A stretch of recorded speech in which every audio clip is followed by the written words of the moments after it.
Buenas tardes a todos. Le damos la bienvenida a esta jornada, a este nuevo panel del cuarto Precongreso Latinoamericano de Niñez, Adolescencia y Familia. La bienvenida la va a dar específicamente el doctor Carlos Castaña. Doctor Castaña, tiene micrófono, se puede habilitar. ¿Está habilitado usted? A ver.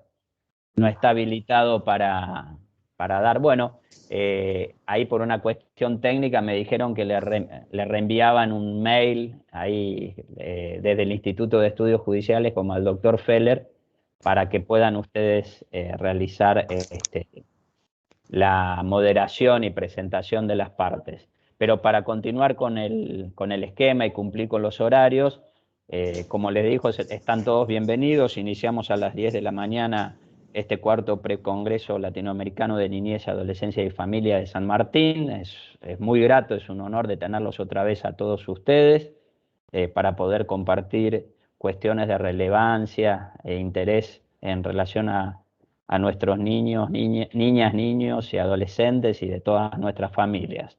Este panel va a estar bajo el título Derechos y Políticas del Estado en materia de niños, niñas y adolescentes. Va a estar integrado por la doctora Marisol Palacio Cepeda. Agradecemos la presencia de cada uno de los disertantes y sobre todo su compromiso y humildad, porque nos han pedido especialmente, y teniendo en cuenta la dinámica virtual de este precongreso, y para poder cumplir con los horarios de esta extensa jornada, que solo los presentemos de la forma en que fueron presentados en el programa. La doctora Marisol Palacio Cepeda es ex coordinadora del Sistema Nacional de Responsabilidad Penal de Adolescentes de la Procuraduría General de la Nación, en la República Hermana de Colombia, y directora de Estrategia, Proyectos de FIBES, Fundación Aligüey, también de nuestra querido país hermano de Colombia. Los integrantes nada más los voy a nombrar, son el doctor Federico Argibay, de Santiago del Estero, la licenciada Laura Catalano, la doctora María Verónica Alfieri, la licenciada Paula de Brizuela, específicamente se encuentran presentes, así que van a iniciar en este momento la reunión. Y le doy la palabra ahora a la estimada Marisol Palacio Cepeda. Marisol, por favor. Muchísimas gracias, doctor Ramón. Buenas tardes, un privilegio una vez más contar con la posibilidad de participar en este congreso latinoamericano sobre niñez, adolescencia y familia. Le extiendo a usted un cordial saludo y a todas las personas que hacen parte de esta importante mesa que tratará precisamente el tema de políticas y derechos en materia de niñez, adolescencia y familia. En una oportunidad anterior, ya de manera presencial y no virtual, había abordado específicamente el tema de los principios en materia de infancia y adolescencia y había destacado particularmente cómo el principio especial que se aplica en niñez y adolescencia, que es el principio del interés superior del niño, de la niña y del adolescente, y el principio de prevalencia de sus derechos respecto de los adultos, son principios que en la práctica muchas veces terminan siendo, y perdónenme la expresión coloquial, un saludo a la bandera, ¿no? Y entonces la gran pregunta que nos hacemos los abogados y los no abogados es cómo materializar y hacer realmente posible en la práctica la realización de los principios jurídicos. Pues bien, continuando con esta reflexión, en este breve tiempo del cual disponemos en el día de hoy, quisiera también preguntar y reflexionar aquí en la mesa por qué no se cumple realmente la vigencia universal de los derechos. Si los derechos de los niños, niñas y adolescentes realmente tienen vigencia universal, ¿por qué a no todos los niños, niñas y adolescentes llegan las políticas y llegan los derechos? Ciertamente, en gran parte de nuestros países en Latinoamérica, los sistemas jurídicos ya han adoptado nuevos paradigmas. Por ejemplo, en Colombia se ha adoptado el paradigma de la protección integral, ya se reconocen a los niños, niñas y adolescentes como sujetos de derecho, pero la realidad pone de manifiesto que los vejámenes contra niños incluso de meses a nivel mundial todavía persisten, y persisten aún existiendo tratados y convenios internacionales donde se reconoce la importancia de proteger los derechos de los niños, niñas y adolescentes. Destaco, por ejemplo, el artículo 19 de la Declaración de la Convención de los Derechos del Niño. De su lectura juiciosa se infiere claramente que el tema de protección, de proteger derechos, va vinculado estrechamente con el tema de prevención, pero en la práctica esto no se cumple. Entonces yo quisiera, en estos breves minutos que me restan, destacar cuáles podrían ser los presupuestos para que realmente pudiéramos hablar de una universalización de los derechos de los niños, niñas y adolescentes. Y en primer lugar, quiero destacar que los derechos deben ser protegidos siempre y en todo lugar. Por ejemplo, criterio se adoptó en algún momento en los sistemas jurídicos para proteger los derechos de las víctimas de desplazamiento forzado. Pues bien, este criterio debería ser aplicado siempre teniendo en cuenta la relación que existe entre la persona, los derechos y el movimiento. Los derechos deben ser protegidos donde están las personas y punto. Y los derechos de los niños, niñas y adolescentes han de ser protegidos donde están los niños, las niñas y los adolescentes. El segundo criterio es que no habría que esperar a que se active la norma jurídica, de manera que incluso esto implicaría reevaluar y repensar el derecho penal desde los principios y reevaluar el concepto mismo de delito, no simplemente como la violación a la ley. Hay que esperar que se viole la ley, hay que esperar que el niño esté desprotegido, hay que proteger también, no solamente en el ámbito de desprotección de los derechos, y hay que proteger efectivamente y que esto se manifieste en una vida digna y en el cumplimiento irrestricto de la igualdad y la diversidad. ¿Y qué hemos advertido en la práctica? Que se protegen a medias los derechos de las niñas y de los niños, es decir, que los principios se aplican a medias, la dignidad a medias y la igualdad y la diversidad a medias. Entonces, el segundo criterio importantísimo para que hubiese realmente una vigencia universal de los derechos, de sus derechos, es que inclusive se protegieran antes, sin necesidad de activar la norma jurídica. El tercer criterio es que esa protección no esté condicionada. Por ejemplo, en Colombia, para aplicar los programas sociales, existe un sistema que se llama el CISBEN, que clasifica y estratifica a las personas en diferentes tipologías. ¿Y qué hacemos con los niños y las niñas que no están sin estrato, sin tipología? Los niños y las niñas que realmente carecen absolutamente de todo, están entonces absolutamente desprotegidos. El cuarto criterio tiene mucho que ver con los sistemas jurídicos. El derecho penal está establecido de tal manera, ya ha evolucionado de tal manera, que muchas veces se protegen más a los victimarios y en otras ocasiones se protegen más a las víctimas, de tal manera que la propuesta que estoy haciendo en este momento es que se construya un triángulo donde el derecho penal tenga de alguna manera conciencia, no solamente en la aplicación de la sanción escueta, de la aplicación escueta de la sanción, sino que cuando se aplique la sanción frente a la comisión de un delito, sepamos qué pasó con la víctima y con el victimario, es decir, que se construya un tercer triángulo, víctima, victimario, y cuál ha sido el efecto real que va a tener esa sanción una vez cumplida la sanción, tanto para la víctima como para el victimario, pero también para la sociedad. El otro presupuesto es tener muy en claro que el efecto resocializador y el efecto desvictimizador no se cumple simplemente con la sanción, de manera que la propuesta es que la sanción pase a tener o pase a ser mejor una finalidad intermedia de la sanción y que realmente enfaticemos para todo el derecho, incluyendo al derecho penal, la finalidad protectora del derecho penal, porque no tiene sentido un derecho que no protege los derechos.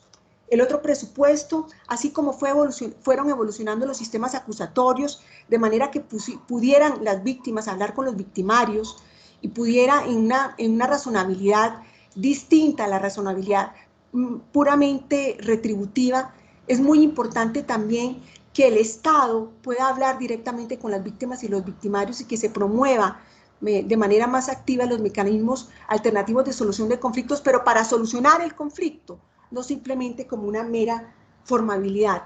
Y también cambiar toda la concepción que se tiene en relación con el expediente probatorio, porque todavía tenemos sistemas jurídicos y procesos penales donde lo que primero que se hace es presumir la culpabilidad. Entonces, para finalizar la pregunta que yo me hago frente a estos presupuestos para hacer visible, o mejor, viable, la posibilidad de hacer universales los derechos, es decir, habrá que plantear entonces para todo el derecho, incluyendo para el derecho penal, una nueva dialéctica para el derecho, o lo dejamos simplemente como una dogmática jurídica alternativa. La tendencia, naturalmente, es la de colocarle un apellido, la de colocarle una finalidad, la de crear un paradigma y crear una nueva finalidad para el derecho.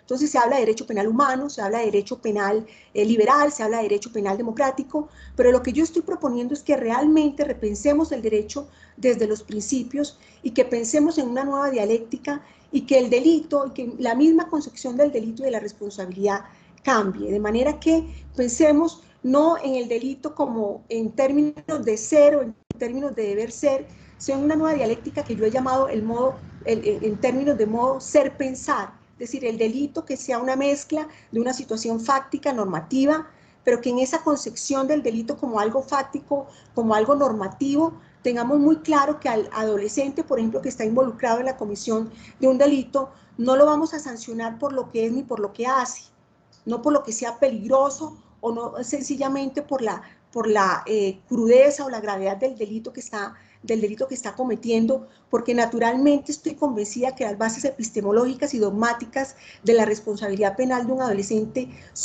tienen que cambiar y son totalmente distintas de lo que sucede con un adulto. El adolescente, y acá tenemos un grupo interdisciplinario, está en un proceso de desarrollo, de crecimiento, y si para un adulto es complejo diferenciar una culpa con representación de un dolo, ¿qué podemos decir de un adolescente que está en pleno crecimiento? Por último, para finalizar, y esto tratándose que esta es una mesa de política y de derechos, es muy importante conectar la política criminal con las políticas sociales. Indudablemente la propuesta es conectar las políticas con un sentido social, y esa conexión se debe hacer a partir de los principios generales del derecho y hacer prevalecer, como lo manifesté en un principio, realmente el interés superior de niños, niñas y adolescentes. Mil gracias.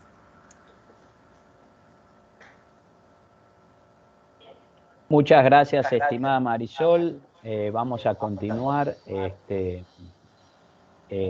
Destacar que también se encuentra presente Sandra Barreto del CESOC San Martín. Y yo no sé, doctor Castaña o doctor Feller, si ustedes ya tienen habilitado el micrófono ahí, cualquier cosa, que son los moderadores del tema. Si no es así, vamos a continuar. Ramón, ¿ahí se escucha? Sí, se escucha. Bueno, le cedo la palabra, así presentan a un querido amigo del Pago, al doctor Argibay. Gracias, Carly, un abrazo. Bueno, buenas tardes, gracias doctor Ramón Bogado Tura. Tuvimos antes un inconveniente con el link de acceso. Rápidamente me presento, soy Carlos Castaña, me desempeño en la Defensoría Oficial Penal Juvenil del Departamento Judicial La Matanza, y junto al doctor Martín Feller compartiremos el rol de moderar el panel que estamos compartiendo sobre programas, derechos y políticas de Estado en materia de niños, niñas y adolescentes. Tomo solo una licencia de un minuto para agradecer especialmente la generosa y cálida invitación del doctor Bogado Tura, acercar un afectuoso saludo a la querida Marilyn Fontemaki y felicitar a los organizadores de este cuarto precongreso latinoamericano de San Martín, preparatorio del 13º Congreso Latinoamericano de Niñez, Adolescencia y Familia de Arampionaf, sede Panamá 2021. Hemos escuchado recientemente a la doctora Palacio Cepeda, a quien agradecemos su exposición, y escucharemos ahora al próximo disertante del panel, doctor Federico Argibay, quien se desempeña como juez en la excelentísima Cámara de Apelación en lo Civil y Comercial de tercera nominación de la provincia de Santiago del Estero. Doctor Argibay, bienvenido y queda en uso de la palabra. Muchísimas gracias. No sé si se escucha bien. Perfecto. Doctor. Bien.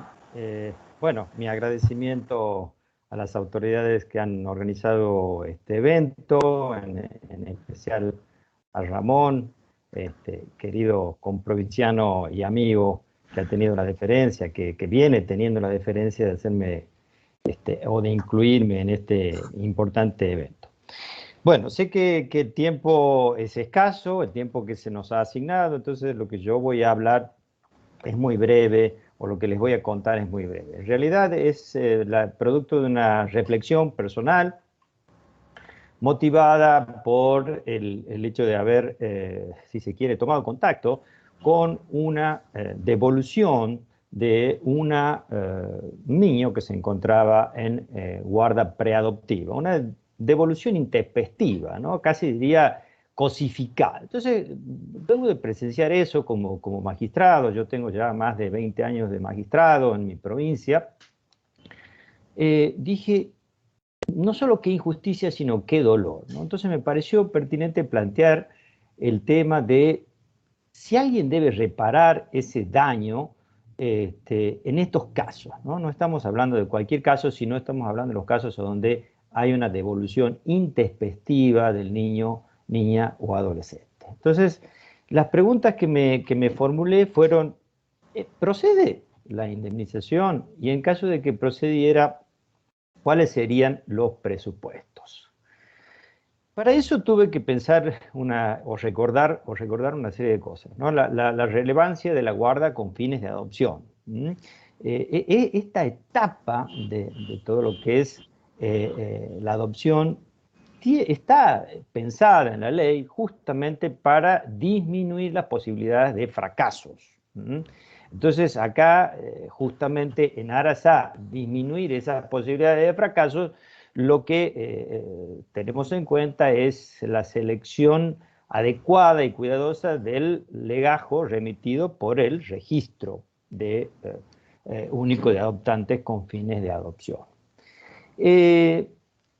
Fíjense que nuestro Código Civil y Comercial de la Nación establece una serie de pautas, ¿no? Una serie de idoneidades, le diría yo, que el juez debe considerar a la hora de seleccionar el legajo. Esas idoneidades tienen que ver con cuestiones personales, cuestiones morales, hasta cuestiones biológicas, ¿no? Que, por ejemplo, la edad, ¿no?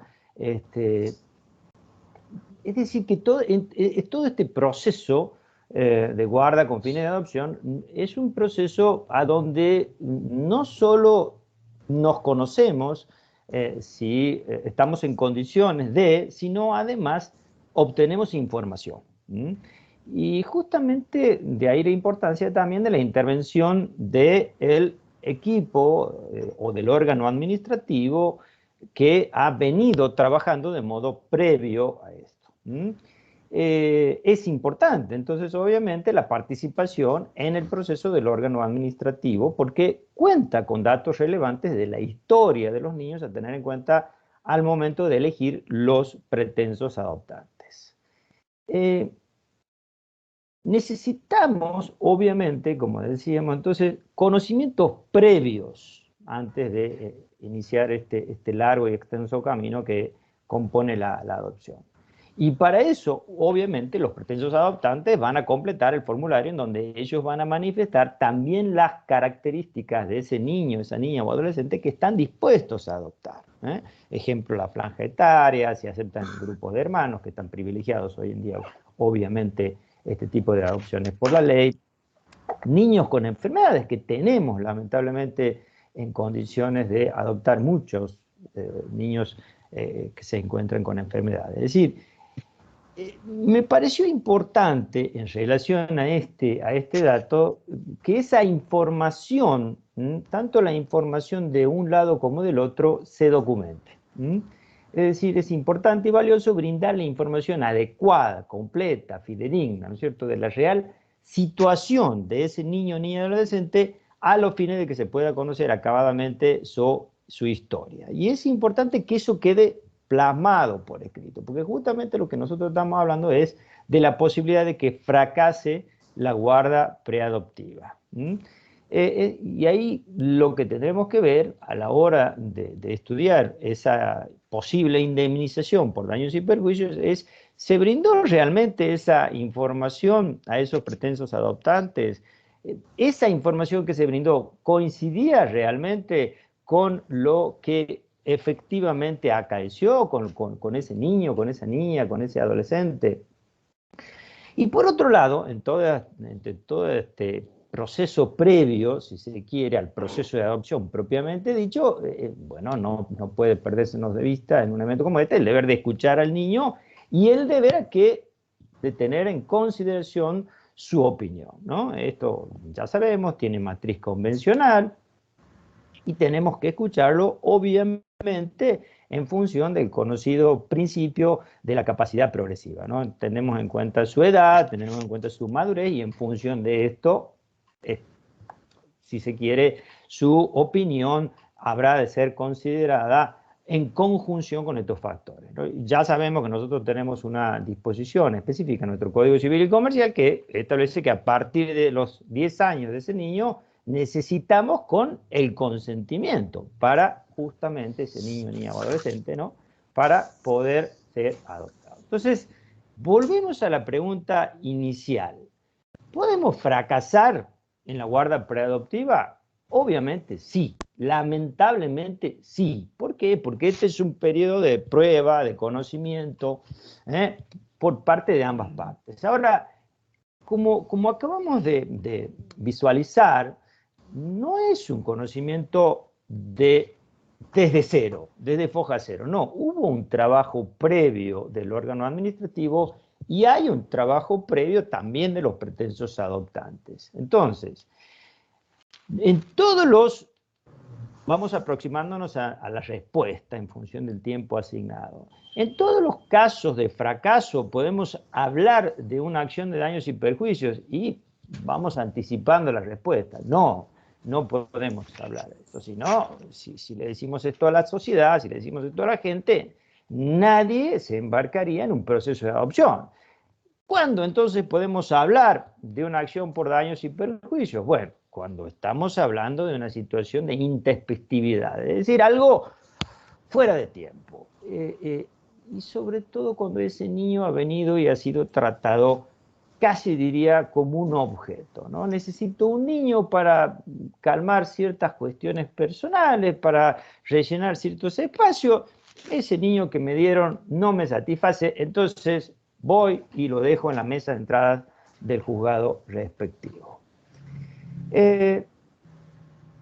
No, lo que buscamos, si se quiere, desde este aporte, desde este abordaje, es evitar el tratamiento del niño como si fuera un objeto, que vemos, al menos en mi provincia, en algunos supuestos, nos ha tocado ver este tipo de supuestos. El niño no reunía determinados recaudos, determinados requisitos, entonces lo devuelvo, ¿no? Como si fuera una cosa, como compré un electrodoméstico, entonces me presento en mesa de entradas del tribunal o del órgano administrativo y lo devuelvo. Entonces, ¿cuándo sería procedente una indemnización en ese contexto, en el contexto que acabamos de describir? Cuando tenemos presentes los 4 recaudos o presupuestos básicos. Acá vamos al sistema general de reparación: antijuricidad, daño, factor de atribución y relación de causalidad. Ahora, una cuestión no menor es que en nuestro sistema legal es que nosotros tenemos un sistema de antijuridicidad genérico hoy en día. Es decir, toda conducta contraria al ordenamiento jurídico considerado en su totalidad genera antijuridicidad. Es decir, no necesito de la normación, de la violación específica de una norma para hablar de antijuridicidad, sino también justamente de esa violación a ese deber de no dañar, sobre el cual vamos a volver brevemente a continuación. Luego, la existencia del daño. Ya sabemos qué es el daño, lo tenemos definido en el artículo 1737 del Código Civil. Pensemos simplemente en el daño espiritual, en el daño psicológico que se provoca, que se genera a quienes vivencian este doble abandono, ¿no? El abandono del que fueron objeto inicialmente en su vida y ahora el abandono de estos pretensos padres que lo volvieron y lo dejaron en la mesa de entradas del tribunal. Pensemos obviamente en el daño psicológico, en el daño moral que esto indudablemente genera. Y de nuevo acá una nota a tener en consideración, ¿no? Nosotros tenemos una norma que replica, si se quiere, algunos conceptos que en su momento Vélez Sarsfield inscribió en nuestro Código Civil, pero agravada, le diría yo, en el 1725. Cuanto mayor sea el deber de obrar con prudencia y pleno conocimiento de las cosas, mayor es la diligencia exigible a la gente y la valoración de la previsibilidad de las consecuencias.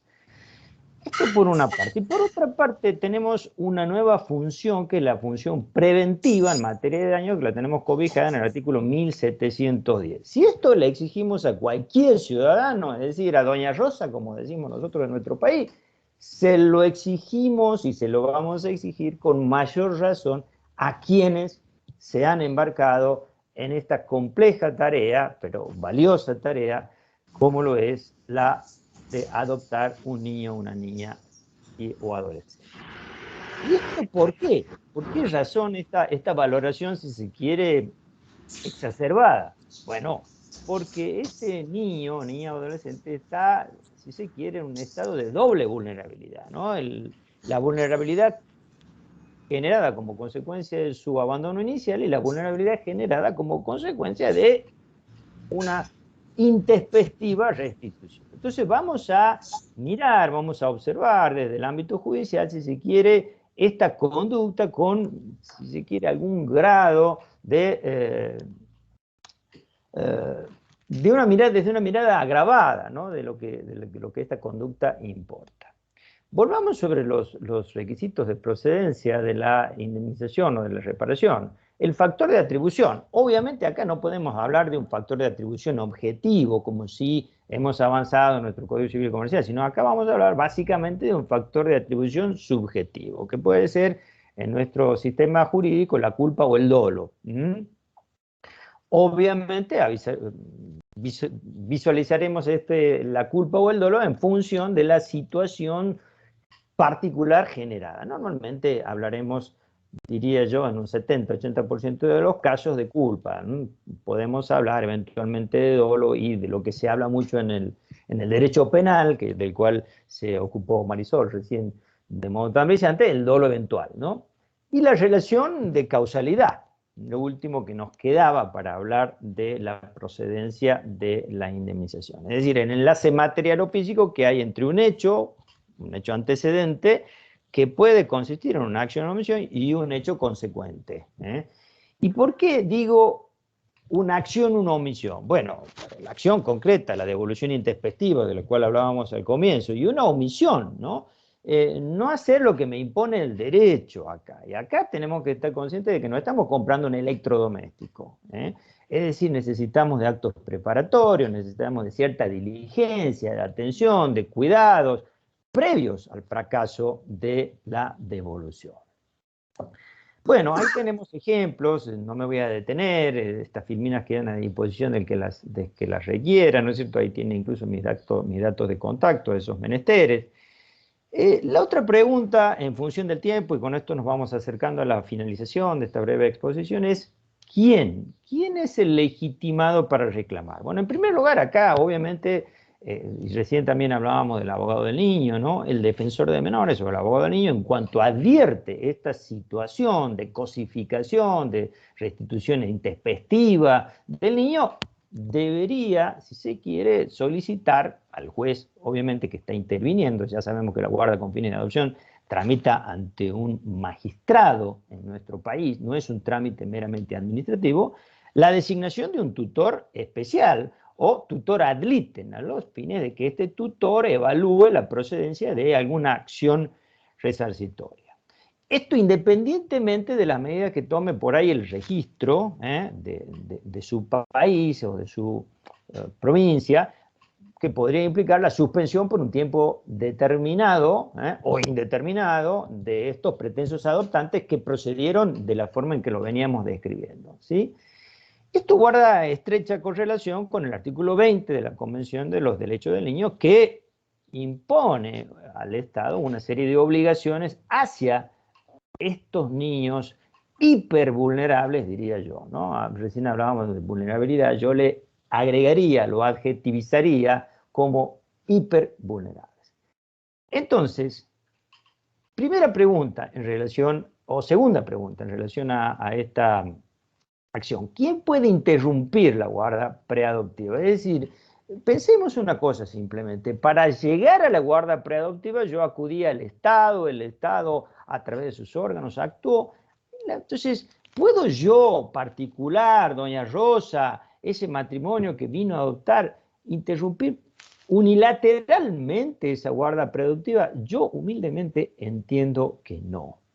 Esta no es una situación de hecho que se crea o que se interrumpe por voluntad de las partes, sino acá, como intervino el Estado en una etapa inicial, acá también si vamos a, si se quiere, abortar, si se permite ese término, este proceso de adopción, también debe intervenir el Estado, obviamente en procura de minimizar los daños que eventualmente pudieran generarse. Esto en primer lugar. Entonces, desde allí ya podemos caracterizar como intempestiva o como dañosa esta conducta donde el sujeto de modo particular, unilateral, viene y, como nos ha sucedido a veces lamentablemente en los tribunales, viene a dejarnos en mesa de entradas del tribunal a ese niño, niña o adolescente.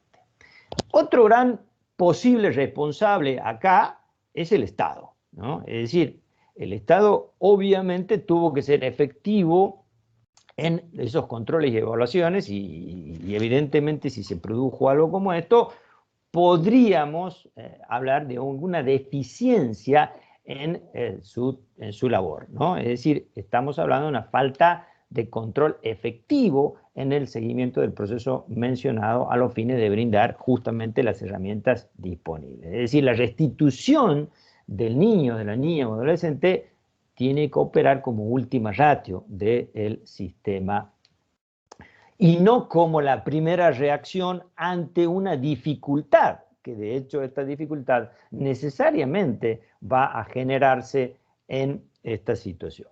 Entonces vamos cerrando el tema. Primero, necesitamos medidas a los fines de disminuir al máximo posible los fracasos en las guardas preadoptivas, dadas las enormes expectativas que se generan en estos niños, niñas y adolescentes, ¿no?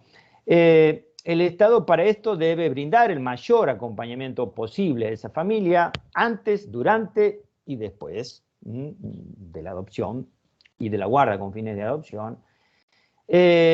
Obviamente los particulares, quienes adoptan a un niño, tienen que saber que este no es un acto de consumo, entonces como no es un acto de consumo, es una experiencia que importa una crisis, importa esfuerzos, importa abordajes múltiples, y justamente acá el Estado nuevamente tiene que estar de la mano con estas personas, ¿no? Debe ofrecer sus efectivos servicios.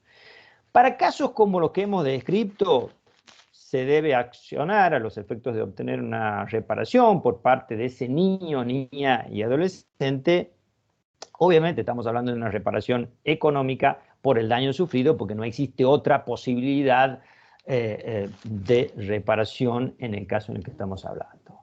Y estas reparaciones, y a esto un poco apunta esta humilde tesis, también impacta en la finalidad, o tiene la finalidad de evitar conductas similares por otros u otros pretensos adoptantes. Bueno, con esto me voy despidiendo desde Santiago del Estero, los abrazo afectuosamente, les agradezco muchísimo el tiempo concedido y la atención dispensada y seguimos en contacto por esta vía. Un gusto. Gracias, doctor Argibay, por la interesante y sobre todo cálida exposición. Continuando con el panel, damos paso ahora a las disertaciones de la licenciada María Laura Catalano, quien es psicóloga, psicoanalista, y a la doctora María Verónica Alfieri, quien es abogada colaborativa. Licenciada Catalano y doctora Alfieri, muy bienvenidas y quedan en uso de la palabra. Hola, buenas tardes a todas y a todos. Bueno, en principio agradecerles, ya este es el tercer año que tengo el placer de participar. Gracias Ramón por siempre darme lugar, a la asociación, a Marilyn. Bueno, un placer estar en esta mesa con gente con la que hemos trabajado durante muchos años, como Pau, Sandri, que anda por ahí. Bueno, hoy vamos a presentar junto a Verónica algo que nos parece como innovador en lo que es nuevas prácticas, ¿sí? Para pensar y resolver algunas preguntas que se nos vienen presentando desde la práctica misma.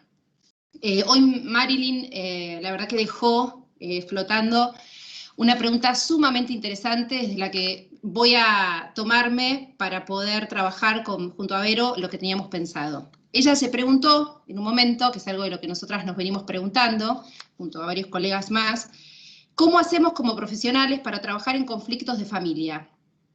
¿Cómo hacemos, ¿no?, para trabajar específicamente con los efectos iatrogénicos que produce en la constitución subjetiva de las niñas, niños y adolescentes los entramados familiares, ¿no?, a veces en instancias judiciales, principalmente, lo vemos en instancias cuando, bueno, hay como niños y niñas que llegan a la consulta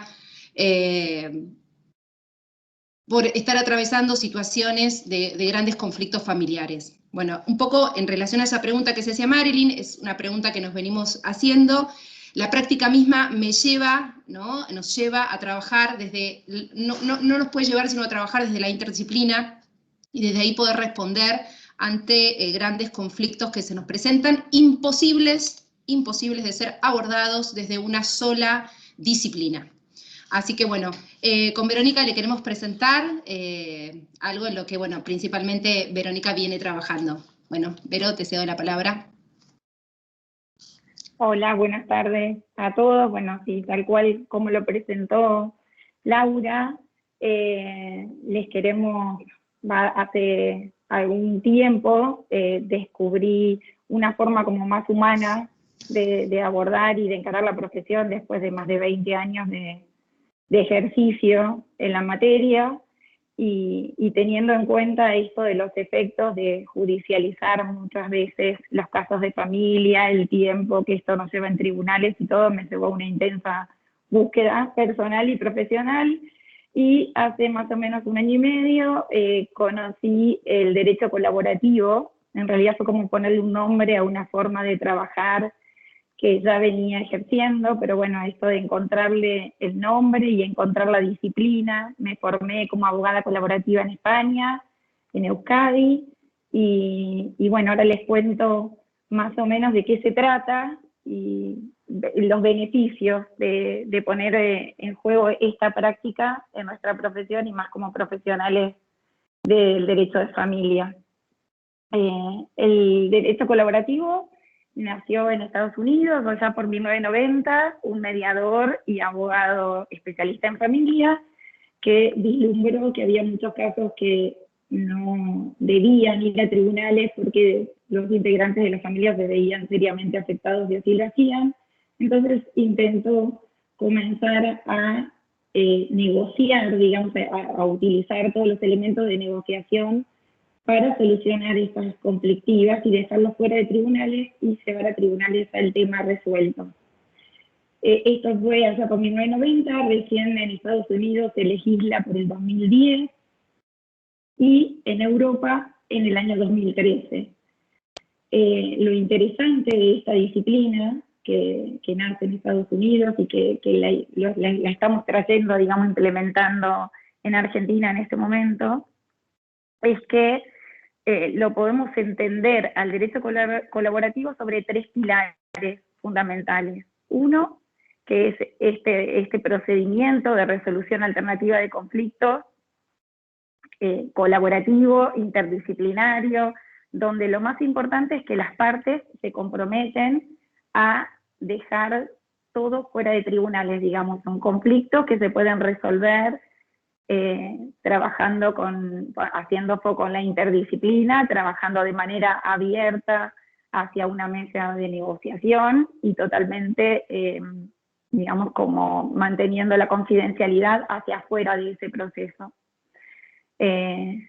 Otro de los pilares fundamentales, como entender el derecho colaborativo, es como una nueva forma o filosofía de llevar adelante nuestra profesión.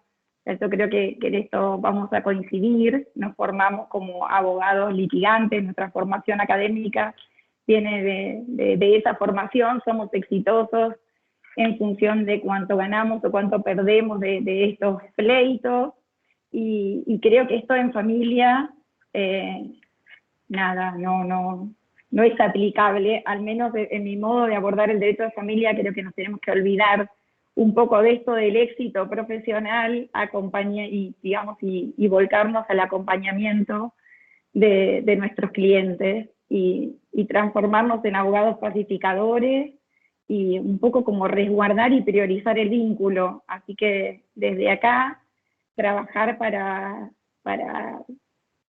que seamos más, porque en realidad, bueno, uno solo no puede, y de hecho es colaborativo.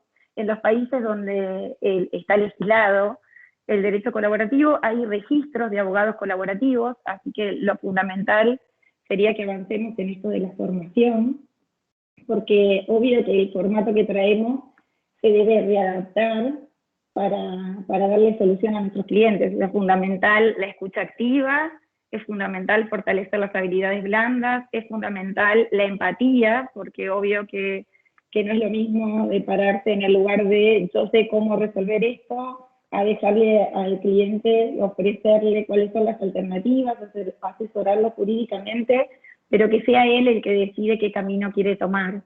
Entonces esto nos pone también como más responsables frente al brindar asesoramiento y acompañamiento. No somos nosotros los personajes principales de este proceso, sino que solo acompañamos, y los personajes principales son las partes, y hacia ellos debemos asesorar, resguardar y fortalecer ese vínculo tan importante que es indisoluble y que es la familia. Desde ahí nos tenemos que parar.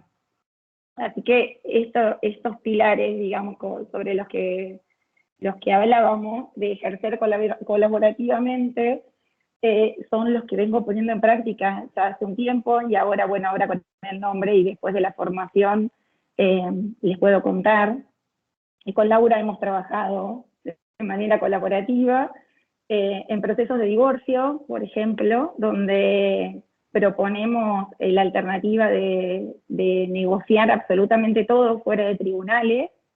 En el ámbito del estudio se firma un acta de compromiso y de renuncia a tribunales, y avanzamos en trabajar tanto con psicólogos de las partes, terapeutas, psicólogos de los niños, con los niños también, y esto es muy interesante. Participa en alguna que otra ocasión alguna psicopedagoga también, un facilitador visual.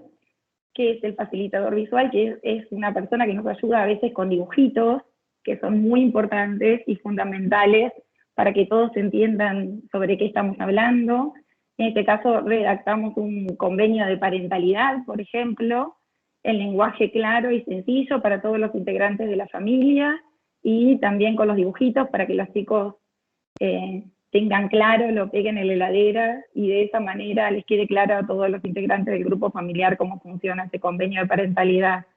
Realmente a mí me ha sorprendido cuando le damos participación a los chicos, una escucha muy cuidada y siempre acompañada de interdisciplinas, en esto de escucharlos y qué es lo que ellos quieren, y ha sido muy valiosa la experiencia. Este es un formato. Y el tercer pilar que me quedaba colgado es de las herramientas colaborativas. Estas herramientas colaborativas, creo que mientras no tengamos nosotros el derecho colaborativo como parte de la legislación, digamos, y para comenzar a trabajar, les cuento que las herramientas colaborativas, que son un poco esto para los procesos que ya están en curso y ya están judicializados, introducir alguno de estos formatos de herramientas colaborativas en casos donde hay mucho conflicto, también ha sido súper beneficioso para las partes. Por ejemplo, coordinar una coparentalidad entre los papás y proponer el acompañamiento terapéutico y tratar de sacar el conflicto, digamos, al menos en eso particular, y trabajarlo fuera de tribunales ha sido súper beneficioso para todos. También en esto del lenguaje claro y sencillo, utilizarlo como herramienta. La verdad que bueno, lo vemos como súper positivo, y ojalá que sean muchos los colegas que se puedan sumar. En este momento estamos formando una asociación de profesionales colaborativos, próximamente la vamos a lanzar las redes y para que tengan conocimiento, y la idea es, bueno, formarnos tanto los abogados como los demás profesionales que intervienen en el proceso, porque bueno, esto no es único y exclusivo de los abogados, sino de tratar de trabajar y sumarnos en equipo. Muchas gracias. Bueno, sumando un poco a lo que planteaba Vero y para ir cerrando, la verdad que de venir durante muchos años trabajando ligada al fuero penal juvenil y habiendo descubierto todo lo que estaba ligado a las prácticas, ¿no?, restaurativas, encontrarme con esta nueva metodología de lo que tenga que ver con el derecho colaborativo y donde podemos participar, ser partes del proceso diferentes profesionales. La verdad que es encontrarme también en el ámbito civil y de familia, con nuevas metodologías y prácticas, ¿no?, ligadas a, bueno, también a poder resolver conflictos. Hoy también lo planteaba Marilyn y creo que lo planteaba también el padre Pepe, en relación a los tiempos, ¿no?, que tiene la justicia, que claramente no son los tiempos que tiene la constitución subjetiva de un niño, de una familia, la importancia, ¿no? A veces son años y años transitando tribunales, una compañía de familias, tanto en el ámbito del Estado como en el ámbito privado. Entonces me parece que hay una gran autocrítica, ¿no?, para los tiempos que a veces llevan, y que por suerte, bueno, aparecen nuevas herramientas quizás para resolver estos conflictos por fuera de tribunales, pero me parece que eso también tiene que ver con los tiempos que la justicia a veces imprime a los procesos, ¿no? Se inician con los niños de 3, 4 años y pueden terminar cuando los chicos tienen 18, entonces, digo, me parece que mismo en el ámbito penal, bueno, esos tiempos, la justicia tiene que también hacer una severa y profunda autocrítica acerca de los tiempos cronológicos. Bueno, muchas gracias por invitarnos y darnos el lugar, así que bueno, quedamos acá a disposición a consultas y demás, y después quieren mandarnos algún mail. Bueno, muchas gracias. Gracias.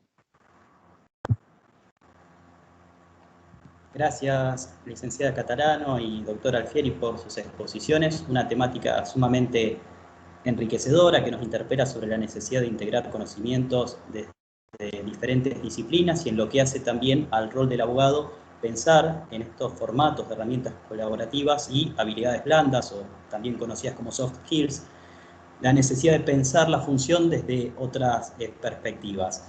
Cedo ahora la palabra al doctor Martín Feller, quien continuará con la presentación de los expositores de este panel. De mi parte, agradecer nuevamente, felicitar a los expositores, a los organizadores y celebrar esta posibilidad de encuentro, de contacto personal, aunque hoy no sea físico, que es bueno y enriquecedor. El contacto personal genera motivación, tomando las palabras de Marilyn Fontemacchi, en aspectos neurobiológicos, y la motivación resulta ser un factor clave en el aprendizaje, pensamiento y reflexión. Doctor Martín Feller, le paso la palabra para continuar con el panel. Gracias. Bueno, muchas gracias, doctor Castaña, por su participación. Por supuesto, quiero agradecer, previo a continuar con esta charla, al doctor Guado Tula, quien ha tenido la gentileza de poder invitarme a participar de este congreso. Agradezco también a los expositores por su enriquecedora charla, por su enriquecedora exposición, y a fin de continuar con el programa y respetar los tiempos prefijados, le voy a dar la palabra a la licenciada Paola Brizuela, quien es directora general de Protección y Promoción de Derechos de la Niñez, las niñas y adolescentes de la Municipalidad de San Martín, de la provincia de Buenos Aires. Licenciada, le doy la palabra. ¿Qué tal? Buenas tardes. No sé si se escucha bien ahí, porque recién yo estaba escuchando un poco bajito. ¿Me confirman? Sí, la escucho, por lo menos. Gracias.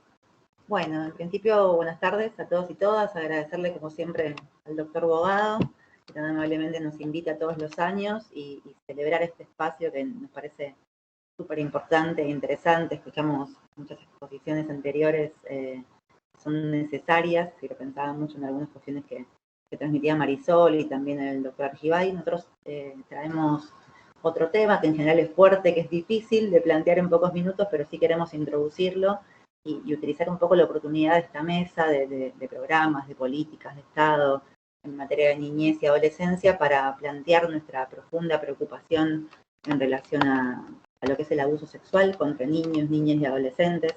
En particular, hablando ya de lo que ocurre en San Martín, la localidad donde nosotros trabajamos, desde la Secretaría de Mujeres, Géneros e Infancias. Ya en el 2020, cuando tuvimos la posibilidad de exponer en este precongreso, habíamos comentado lo que el aislamiento social preventivo y obligatorio entonces generaba de alguna manera en las vidas de niños y niñas, lo que para muchos un encierro, a nosotros nos permitió ver el agravamiento, ¿sí?, de muchas situaciones de vulneración, y en ese entonces les contábamos algunas estadísticas y también el marco de las intervenciones que se estaban dando, que en ese entonces habían triplicado, ¿sí? Hablo de la vulneración en general. Nosotros consideramos importante atender particularmente algunas realidades en ese contexto, y en concreto empezamos también a detectar un aumento en las denuncias y las presentaciones y las posibilidades de detectar estas situaciones de abuso en San Martín a través de lo que es nuestro 0800 y también de otros efectores del territorio que nos iban comentando. Diferentes situaciones que iban detectando en las escuelas, en los centros de salud y demás.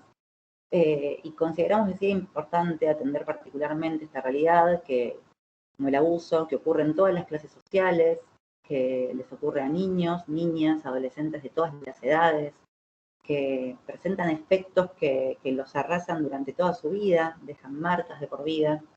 Y aún así venimos evaluando, y esto probablemente no le suena ajeno a nadie, como muchas otras vulneraciones graves que atraviesan niños, niñas y jóvenes, son temas que todavía no se hablan lo suficiente y por lo tanto no se abordan de la manera adecuada muchas veces en lo que es el sistema de protección en su conjunto. El abuso sexual en la mayoría de los casos lamentablemente suele ser intrafamiliar o de personas muy cercanas al entorno familiar de ese niño, de esa niña.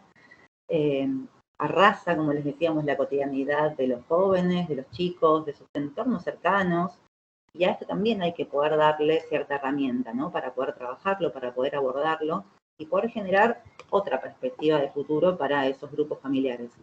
Nosotros venimos trabajando desde el año pasado, pero porque detectábamos que había muchas familias que tal vez iban transitando diferentes espacios de organizaciones sociales, de lo público, de lo privado y de los servicios locales, los centros de salud, con la misma demanda y no terminaban de encontrar un espacio donde se sintieran, más allá de los esfuerzos de los efectores, efectivamente alojados en su problemática y en lo que estaba transcurriendo su grupo familiar.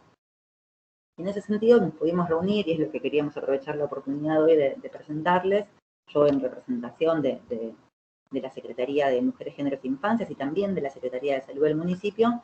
Empezamos a pensar un programa, que por suerte este año ya pudimos implementar, con un equipo bastante numeroso y que colabora, a pesar de estar en otras instancias también de nuestra dirección, que es el programa de abordaje integral del abuso sexual contra niños, niñas y adolescentes, y queremos aprovechar algunos minutitos hoy para poder contarles un poco. Este programa, como les decía, viene de esta demanda que empezamos a detectar en estas familias y también de la necesidad de los equipos profesionales del sistema de protección de contar con otras herramientas para poder desplegar estrategias que dejen de estar condenadas a fracasar. Todos sabemos lo difícil que es el proceso después de denunciar un abuso, lo difícil que es para llegar a la denuncia, para la detección, y lo difícil que es después, ¿no?, para los grupos familiares y para los efectores del sistema también, pero sobre todo para niños, niñas y jóvenes.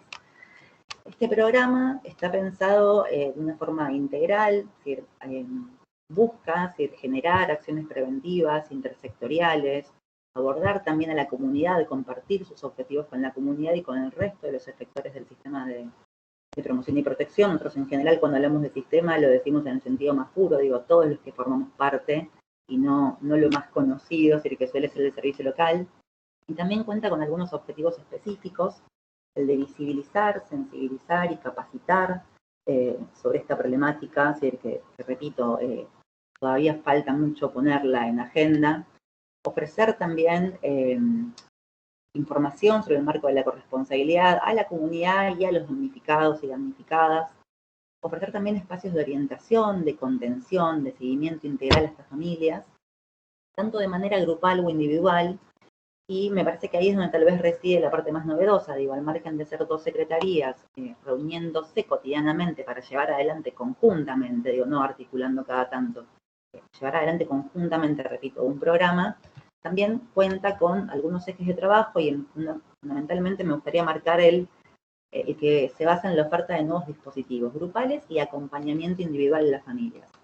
En este caso, la parte individual, la que es de acompañamiento a cada familia, se basa más que nada en un primer, se podría decir filtro, pero en realidad tiene más que ver con orientar la intervención hacia donde necesita ir, que es una evaluación que se hace en el marco de la dirección general por equipos especializados, capacitados para ello, y obviamente en forma posterior a lo que es la evaluación del riesgo, ¿no? Por llamarlo en términos más conocidos para todos, que eso lo efectúa el servicio local, digo, en el marco de su competencia como órgano de aplicación. Pero este equipo lo que hace, una vez que el servicio local ya desplegó sus herramientas iniciales y ya sabe que no hay un riesgo ahí y que hay un adulto que protege, es poder evaluar cuál es la situación, qué requiere esa familia, hacer las primeras orientaciones. Y en un segundo lugar, lo que hace también es establecer las pautas específicas de la admisión de ese ingreso, ¿sí? Lo más concreto que tiene esa admisión es que la familia que se integra al programa tiene que ser una familia que desea proteger a ese niño, esa niña, ese joven, ¿sí? Tiene que ser alguien que crea en el discurso de ese chico y que accione con sus herramientas, muchas, pocas, depende del caso, para poder proteger. Y es desde ahí de donde se inicia el acompañamiento.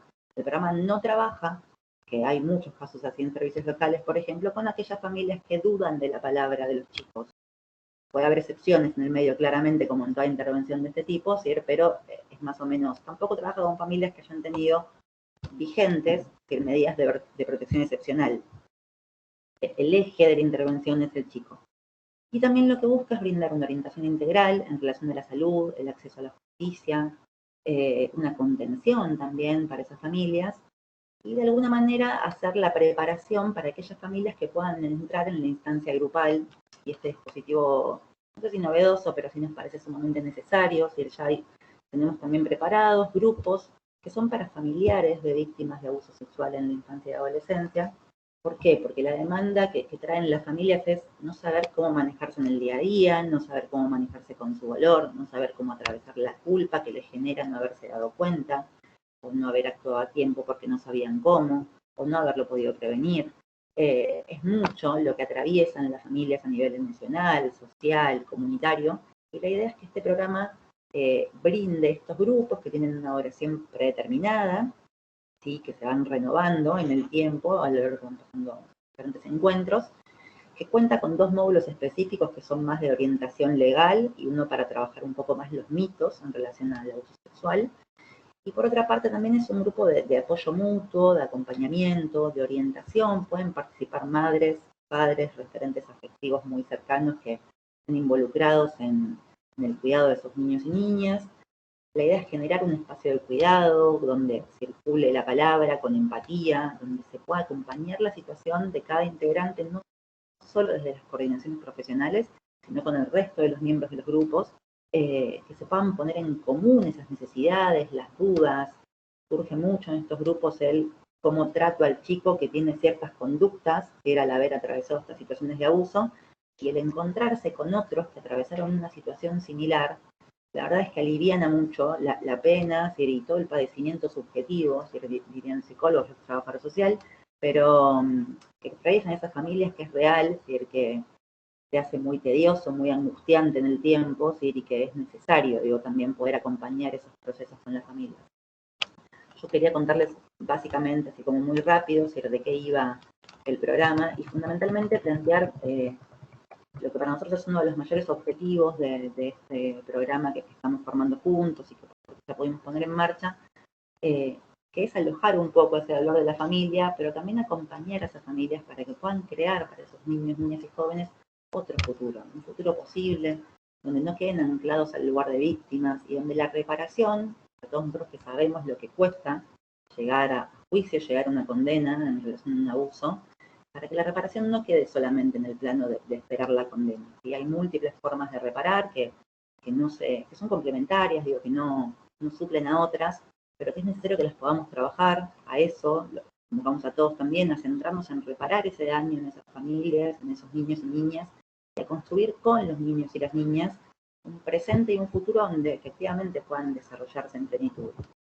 Este es un dispositivo posible, de acuerdo a la necesidad del municipio de San Martín. Digo, seguramente podrán generarse otros en otro momento desde diferentes espacios, es muy necesario, no hay muchos y la verdad es que las situaciones de abuso sexual intrafamiliar han crecido. Y ya para ir terminando, quería tomar algo que comentaba la doctora Palacio Cepeda. Ella preguntaba en un momento por qué no se respetan plenamente los derechos a pesar de toda la normativa.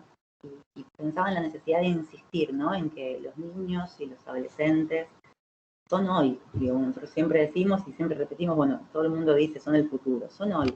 Y en este momento, en algún lugar de este distrito judicial, por ejemplo, en el que se da el precongreso, hay algún chico, una chica, un adolescente que está siendo gravemente vulnerado o vulnerada. Nosotros contamos como sociedad con mucha información, no siempre manejada con la responsabilidad que amerita. En particular los que estamos acá como inspectores del sistema de protección, también tenemos muchas herramientas que no siempre ya responden a esas necesidades reales de los niños y los adolescentes, y es preciso, y ella lo convocamos siempre, permitirnos la interpelación, el rever nuestras prácticas, las estructuras de las instituciones a las que pertenecemos y donde nos desempeñamos, que muchas veces no nos permiten intervenir adecuadamente, abandonar lugares comunes y hacer el ejercicio de afrontar nuestro quehacer cotidiano con perspectiva de infancias y juventudes.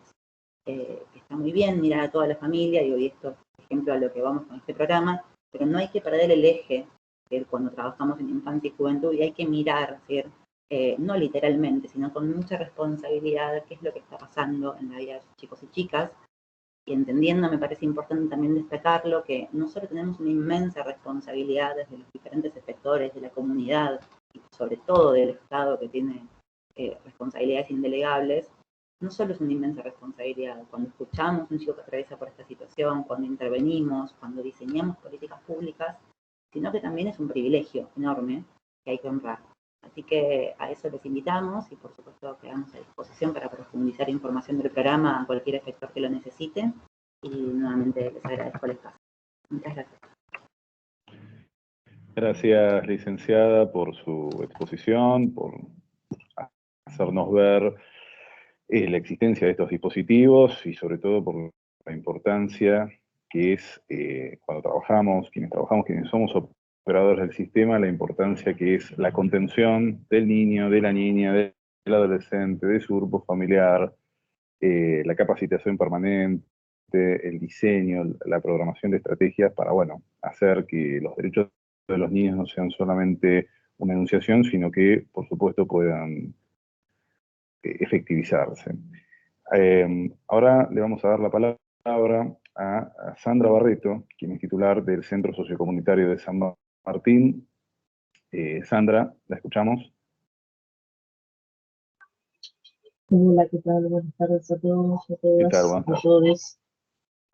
Bueno, como todos dijeron, obviamente por ahí no redundar en agradecimientos, básicamente más allá de las personas que nos convocan.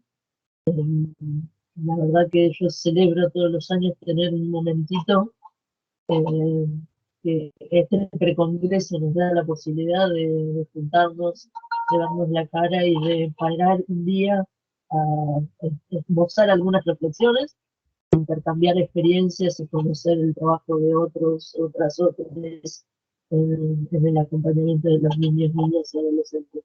Así que bueno, en ese agradecimiento general va mi satisfacción por siempre tenerme en cuenta a la hora de compartir estas cuestiones. Bueno, como siempre también, al menos en los últimos, desde el año pasado, es grato escuchar la apertura de la doctora Contemaki, para no ser desprolija, ¿no? Porque tenga tanto el valor de la escucha hacia lo que intento humildemente compartir con ustedes. Decía esto de lo inspirador, uno viene pensando que voy a decir en el próximo precongreso, me he tomado el atrevimiento de interpelar algunas prácticas cada vez que me dan estos espacios últimamente, y cuando vengo pensando eso siempre hay alguna pregunta que nos viene haciendo en su alocución la doctora Contemaki que me trastoca un poco lo que vengo pensando, pero que a la vez es inspiradora y me sirve de disparador, ¿no? La doctora repitió innumerable cantidad de veces invitó a pensar qué hacemos para, ¿no? Que tiene que ver con esto del acompañamiento. Y esto de lo que yo pensaba desde mi lugar, que últimamente es acompañar a jóvenes que entran en conflicto con la ley penal, me obligó pensar qué hacemos a, a partir de antes, digamos, a tomarnos un ratito y yo hacer un breve relato de un análisis del contexto histórico, de dónde venimos, para llegar a esta pregunta que la doctora nos hace de qué hacemos, al menos en la provincia de Buenos Aires. Simplemente sé que hay gente de otros lugares del mundo y también de la República Argentina, pero bueno, mi experiencia es en la provincia de Buenos Aires. Y desde dónde venimos, qué hicimos, cómo ese que hicimos entró en crisis para que ahora nos tengamos que preguntar hacia dónde vamos, y en ese hacia dónde vamos entra claramente la pregunta que necesita Marilena hacernos, ¿qué hacemos para ir hacia dónde vamos? Y de dónde venimos en la provincia de Buenos Aires es un tema que particularmente, que tenía un promedio de 180 a 220 chicos, entre ese número de jóvenes entre 15 y 17 años, casi 18, jóvenes que esperaban no sé qué, pero que eran acusados de cometer un delito y estaban alojados en comisarías. En comisarías que se llamaban de menor, que eran bolivianos, comisariados, de hoy, solamente un poco pensante para los adultos, ¿no? Hace tantos años atrás, para niños que se adaptaban y se alojaban en esos lugares. Y digo, ¿y de dónde venimos? Venimos desde ahí, venimos de una militancia en materias de poner en marcha lo que tardó tanto la República Argentina, de valorar lo que nos pedía como Estado parte de la Convención de los Derechos del Niño. Y yo siempre marco un hito, que es en el 2001 la implementación del Sistema Integral de Promoción y Protección de Derechos, el cambio de paradigma a partir de la implementación de la Ley 12.607. Una ley que en la provincia duró 24 horas porque fue, digamos, declarada inconstitucional, que no se pudo llevar adelante, que desde el 2001, enero de 2001, llevó todo un proceso hasta la implementación de la hoy Ley 13.298, que llevaron esos casi 5 años hasta abril de 2005. Años después, por la madre del sistema de responsabilidad en nuestra ley 13.298, complementariamente como mandato de esa ley, surge la ley de responsabilidad penal juvenil, que crea el sistema de responsabilidad juvenil. Dentro de ese sistema está el fuero de responsabilidad penal juvenil. Y porque hago brevemente este lapsus histórico, bueno, en materia de políticas de Estado, en el 2001, el Estado provincial decidió significar la ingeniería interinstitucional, más allá de no poder contar rápidamente con esa ley primera como marco, como herramienta legal, decidió generar una política de Estado que reconstituya y, insisto, redefina una ingeniería institucional que dé respuesta a un nuevo modelo, al cambio de paradigma que era totalmente necesario. Ahí se crearon procesos de creación de los zonales, de los servicios locales, de los centros de referencia, hoy llamados CESO, uno de los cuales yo dirijo. Y es interesante que venimos de ahí porque, más allá que desde ese momento hasta hoy la provincia de Buenos Aires ha cambiado por el proceso lógico y altamente valorado del proceso democrático de gobierno, pero esto como política de Estado ha sido un hito y nunca se ha modificado. Tal vez el cómo, pero es llamativo y también es valorable que la verdad que esto es un derecho adquirido para nuestros jóvenes. Claramente el paradigma se ha intentado echar por tierra del patronato, se han generado nuevas herramientas, nuevas herramientas institucionales y desde hace muchos años, digamos, esto es así. Eso, hay generaciones que ni se imaginan qué pasó, digamos, hace, lo que estoy relatando, hace 15, 20 años. O sea, hace 23 años teníamos chicos alojados en comisaría, nada de lo que hoy discutíamos estaba posible de ser discutido, y entonces quiero valorar eso porque me parece que es algo que no podemos soslayar. De hecho, insisto, hemos tenido gobiernos desde el progresismo más extremo hasta los gobiernos de derecha en la provincia de Buenos Aires, y esta política estatal ha sido sostenida en el tiempo, y hay un margen de decisiones gubernamentales, muchas veces los y las trabajadoras de los dispositivos creados acá al tiempo. Y digo, o sea, ¿qué hicimos? ¿De dónde venimos? Venimos de un régimen de 100 años, dimos una pelea, una militancia, se generaron espacios, se generaron instituciones, hay un monumento, un marco normativo, y eso lo hicimos entre todos, todas y todos. Eso obviamente, una vez implementado y pasando entre 15 y 20 años, tanto el sistema de responsabilidad penal juvenil como el sistema de protección de derechos hoy está en crisis. El ejercicio mismo hace que lo que uno imaginó hace 20 años, puesto en marcha, 20 años después, tendríamos que preguntarnos hacia dónde vamos, para también preguntarnos lo que nos invita a preguntarnos la doctora Fuentemaki, es qué hacemos para llegar a mejorar esas instancias interinstitucionales.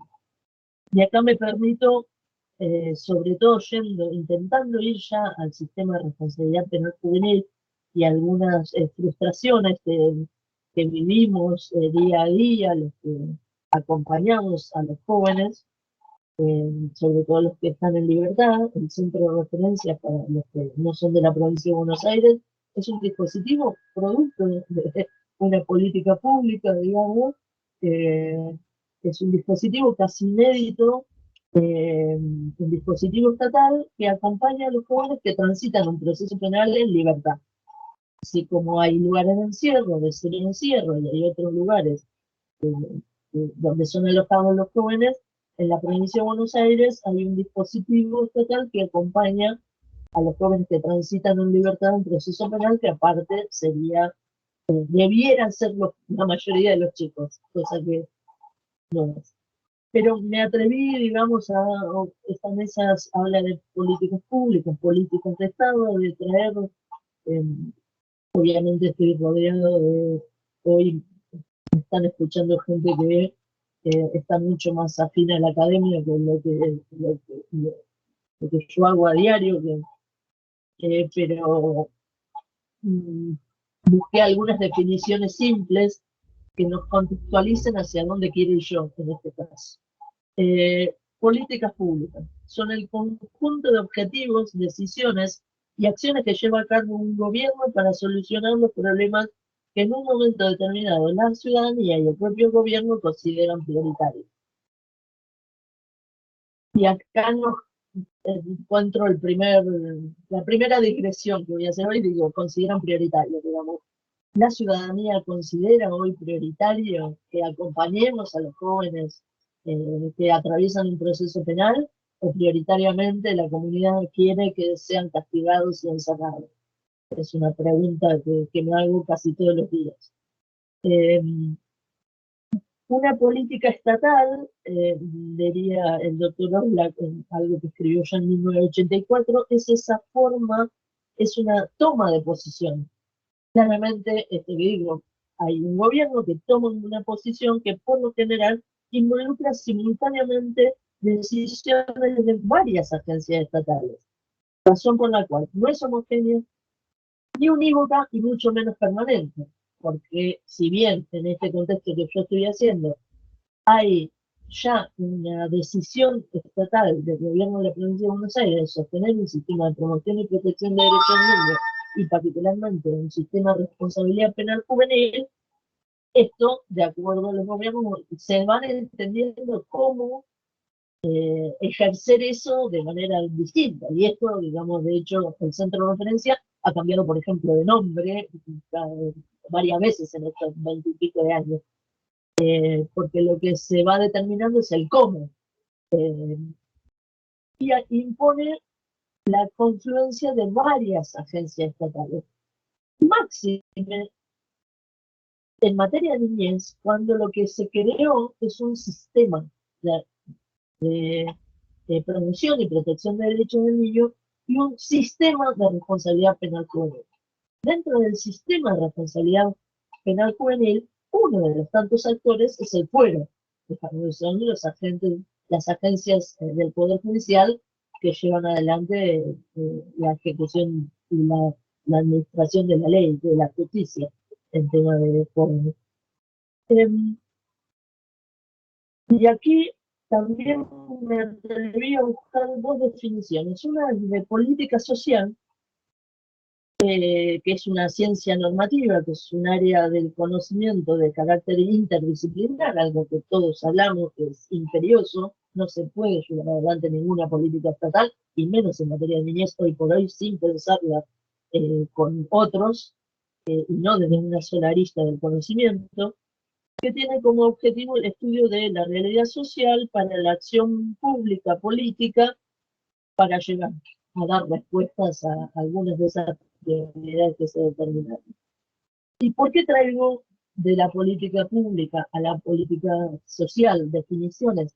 Porque en todo este trabajo que yo les voy contando así un poco desordenadamente, el sistema de promoción y protección de derechos del niño, creado en el 2005, no por casualidad, su órgano de aplicación son los dispositivos sociales, digamos. Más allá de cómo se llamen, de acuerdo al modo y el cómo cada gobierno entienda que hay que ejecutar la política social provincial, el órgano de aplicación de la ley es el Ministerio de Desarrollo hoy de la Comunidad, antes Ministerio de Desarrollo Social. Nunca fue el Ministerio ni de Justicia ni de Seguridad, porque básicamente esto no es una, si bien insisto en esto de que para ejecutar esta política estatal necesitamos de varias agencias del Estado, y si vamos a pensar en un sistema, y en un sistema donde todos somos corresponsables, necesitamos de otro. Básicamente quien conduce la ejecución de las políticas públicas estatales vienen del área social. La ley dice que esto es un dispositivo de política social, de asistencia y de pensar cómo proteger y promover los derechos de los jóvenes. ¿Y por qué digo esto? Porque parte de esa crisis en la que hoy nos encontramos, sobre todo en el ejercicio cotidiano de llevar adelante el sistema de responsabilidad penal juvenil, siento, y aquí viene mi reflexión, invitarnos a reflexionar a todos, que las herramientas que yo sucintamente intento describirles se han convertido en una especie de auxiliar de la política criminal de la provincia de Buenos Aires. Nada más alejado de lo que se pensó y de lo que fue. La política criminal es una política pública también, arbitrariamente elegí una definición. Sí. Perdón, te interrumpo. Tendríamos que ir cerrando, porque a las 14 horas está previsto que finalice este panel. Perfecto. Te pido mil disculpas. La política criminal está orientada hacia los fenómenos definidos por la ley penal como delitos, ¿no? Y busca, y sus estrategias intentan orientar a la prevención, control, investigación y sanción de la criminalidad y la atención a las víctimas y el tratamiento de los condenados. Bueno, el sistema de responsabilidad penal juvenil, esto quería que por ahí es donde estamos en crisis, y donde yo insisto con este concepto a veces en lo cotidiano, que todos trabajamos, todos tenemos voluntad, todos intentamos que las cosas nos salgan bien y que los chicos sean asistidos, pero a veces unos hablan, parece que hablamos lo mismo, y yo siempre digo, uno hablamos japonés y otros hablan chino mandarín. Parece lo mismo, pero no estamos hablando lo mismo. Y los invito y quisiera que estos congresos y estos encuentros sean el disparador para que de una vez por todas discutamos de fondo estas cosas. El sistema de responsabilidad penal juvenil es en la provincia de Buenos Aires y sus dispositivos. Es una política pública del orden de lo social, busca la promoción y protección de los derechos de los niños, niñas y adolescentes, y obviamente como estamos ejecutando y está en el marco de la transgresión de las leyes penales, necesitamos herramientas tanto de la ley penal como cuestiones para analizar que nos dan las ciencias asociadas a la criminología, pero de ninguna manera entendemos a estos dispositivos como elementos, herramientas o brazos ejecutores de la política criminal de la provincia de Buenos Aires. Para cerrar, digo, la provincia de Buenos Aires pasó del sistema acusatorio, del inquisitivo al acusatorio, en el año 1998. Con lo cual, en términos históricos, es muy joven, ¿no? Por eso también recién ahora se está consolidando un sistema de fiscales, defensores. Recién, hace 15 años, ese sistema acusatorio llegó a la vida de los jóvenes. Esto es para defender, pero que, insisto, por último decir, que para que los chicos sigan gozando de lo que hace muy poco tiempo, en términos históricos, se equiparó a lo que tienen los adultos, que es la garantía del debido proceso, un trato humanitario y una defensa de su dignidad, aún habiendo transgredido la ley penal, de ninguna manera nuestros dispositivos, ni siquiera la existencia del fuero de responsabilidad penal juvenil, responden a una política, a las políticas públicas de criminales, sino a políticas públicas del orden de lo social. Gracias.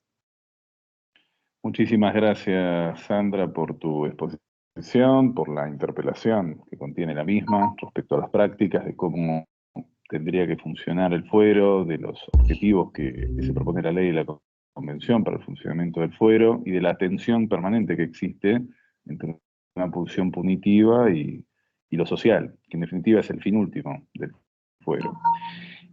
Vamos cerrando entonces este panel. Previo a ello le cedo la palabra al doctor Bogado Tula, que les va a decir unas palabras. Muchas gracias, Martín. Primero quiero agradecer a cada uno de los expositores, a la querida Marisol, a Federico, a Laura, a la doctora Alfieri, a Paola, a Sandra y a los moderadores, a doctor Carlos Castaña, Charlie, y muy especialmente a Charlie y a Martín. Gracias por su colaboración, gracias por también compartir esto, lo interesante, vivencias personales y el resalto de esta moderación, porque también hicieron un aporte en ese sentido. Gracias a cada uno de ustedes, nos llegó mucho sus mensajes, todas son personas que trabajan con mucha pasión. Siempre decimos, yo pongo como ejemplo al padre Pepe, pero en San Martín tenemos mucha gente que yo siempre digo a las personas, las definen sus actos, y las más trascendentes, y lo digo así literalmente, son las que sangran con uno. Entonces las personas que sangran con un niño, con un joven, que se ponen en su lugar y sobre todo que la miran a los ojos, merecen mucho respeto. Y acá hay muchas personas, y San Martín trabaja muy denodadamente, con una gran convicción. Quiero agradecer públicamente, son personas muy humildes. Prefiero no dar nombres, ¿saben por qué? Porque en estos tiempos donde hay mucha vanidad, ¿no? Hay mucha soberbia, siempre estamos acostumbrados a ver, yo soy fulano de tal, yo soy fulana de tal, yo tengo este cargo, Y solo quiero nombrar al municipio de San Martín, porque los tratamos con su nombre. Acá no hablamos de títulos ni de profesión. Acá se habla de Gabriel, de Fernando, de Marcela, de Nancy, de muchos más, de Paola, hay muchos. Es un honor compartir el Consejo Local de San Martín con todos ustedes y su apoyo total. Y todos los programas que hay, gracias a Dios, a lo largo y a lo ancho, la gran tarea del CESOC. Quiero agradecer especialmente a Sandra. Sandra, hay que pisar y poner los pies siempre en el barro. Destacar al licenciado Claudio Giso, que también es un gran guerrero en este trabajo. No ha podido por un imponderable personal estar acá, y también a la licenciada Fernanda Jaime, de nuestra querida provincia de Córdoba, que yo lo voy a contar, son cuestiones personales. Quiso estar junto a su hermana para acompañarla en su última materia para rendir, y se le rompió el auto. Estas cosas pasan, y está muy apenada, pero le dije que no importa, que vamos a esperarla el año que viene en forma presencial en San Martín, porque el Ampionaf y el Precongreso de San Martín es una gran familia.